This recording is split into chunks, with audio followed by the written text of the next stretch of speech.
מתחממות. פעילים מהתנועה לאיכות השלטון קוראים לרב שלא להשיב את הרג לש"ס. במקום התפתחה קטטה בין הפעילים לתומכי הרב. פרקליט המדינה משה ארבל תוקף באופן מרומז את התנהלות מערך הדוברות של ראש הממשלה לשעבר אהוד אולמרט במערך משפטו.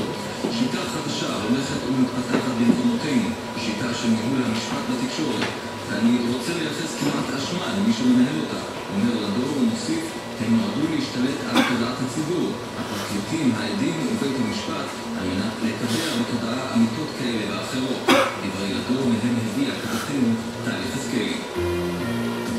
העלייה במחירים נמשכת. חברת זוגלובק הודיעה לרשתות השיווק שתייקר החל מ-1 בנובמבר את כל מוצרי הפסטרמה, הנקניקים והבשר שלה ב-4-5%. חברת טמפו הודיעה שתעלה את מחירי המשקאות פפסי, גולדסטאר, מכבי והניקן בשיעור ממוצע של 5%.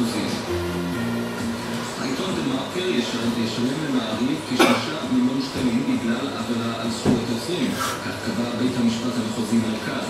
על פי ההחלטה, אתר דה-מרקר ביצע לאורך שנים סקירות עיתונים יומיות ובמסגרתן העתיק חלק ניכר